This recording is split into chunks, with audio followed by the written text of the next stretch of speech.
not sure where she's coming from, and I sort of feel like hiding and running. If I'm the old man in the rowboat and I can't see 4 feet ahead of me because there's a thick fog, and I say the old man, I've got a picture of an old man over here that I found in a thrift store. Actually, it's a painting of an old man that looks like he's on his own. He's by himself in these elder years of life, and that's a fear that a lot of us have. A lot of us guys have. All of us have.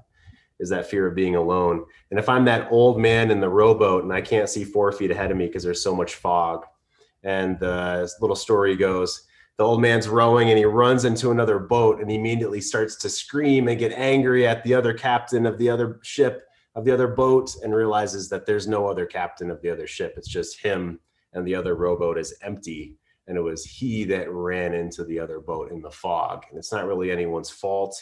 It's not really his fault. And within the story, catches his own anger. He catches himself projecting and being so angry at something that wasn't there even in the first place. It was really him.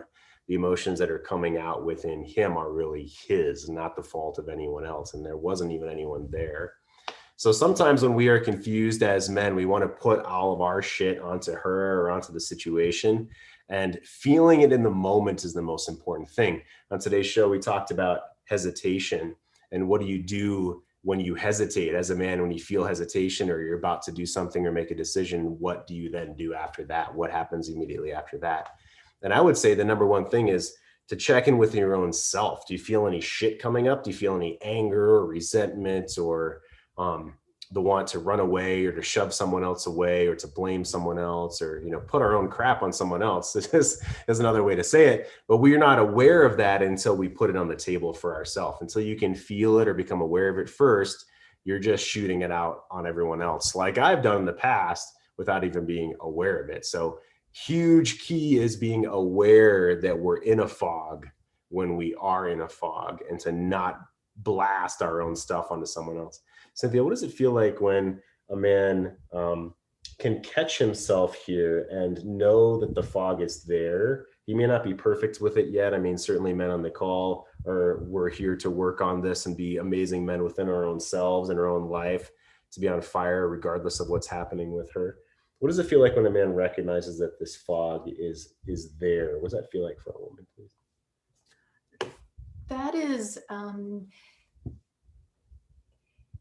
it's like she gets to be in the boat with him, and that he actually does have like the oar in his hand, that even if there is fog, he recognizes it and he's okay with it. And she knows that she gets to still be, a part of his container and his space, and that eventually the fog will shift and it will change. If there's a lot of like annoyance with it and he kind of loses his way and can't see and loses hope that there will be, a way through, she may feel like the best thing that she should do is try to find another boat to be in, one that she can either paddle herself, or, someone who seems to have a more clear path.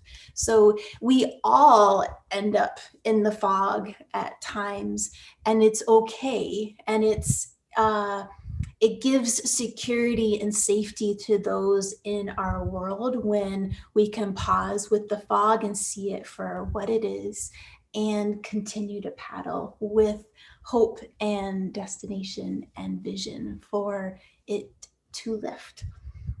Paddle with hope and skill and destination. I love that. So our 20-second commercial here, sponsored by us, sponsored by Cynthia's upcoming class. Right now it's Monday, March 29th, 2021. And this Thursday, starting April 1st, is going to be 3 weeks of classes of understanding her secret sex signals. So give us 20 seconds about that. There's going to be 3 classes, over 5 hours of training. They're going to be recorded as well. Yeah, tell us about that. This is one of those classes that you don't want to miss, either if you're in person or watching the recording after, because it is shown in research that women are putting out about 30 more body language signals than you're actually really seeing. And that's 30 times more. And that's just because women are wired to communicate with each other so much more in that realm. And that only becomes an issue when a woman's trying to communicate with you with her body language, clusters her signals, and feels like you can't see her or hear her. And when you are the type of man who is recognizing the patterns in your wife, or can pick up on, the woman that you're just starting to date, she's going to feel so incredibly seen and heard and understood, because you're going to be one of those men who all of a sudden has this magic power to get her and hear her like she's never experienced before. Yeah, beautiful. So a cherry on top with today, and I talked about this on Saturday, that's going to lead into being aware and being present to be able to pick up on these signals in Cynthia's classes. You have to have your own life outside of the relationship as well. The number one grounding thing for you as a man is to have your own life outside of these things as well. So I honor you for being here. I honor you for researching this. Go shoot guns with guys this weekend. Go play something. I mean, whatever it is that you get into in your own life, you have to have those things. So I empower you. I implore you, please go spend an hour this weekend for your own self. Definitely. And catch us on Secret Signals on this Thursday. So greatmenmovemountains.com/signals. Good to see you guys. Thanks for being here. Go move mountains one step at a time. Subscribe. Want more affection, love and sex in your marriage? Want less paralyzing fear and rejection? Join us live Monday to Friday Zoom call, men only, greatmenmovemountains.com/C-Note. The C-Note Show, free daily call. This I've got to see. It's worth watching, so stay tuned.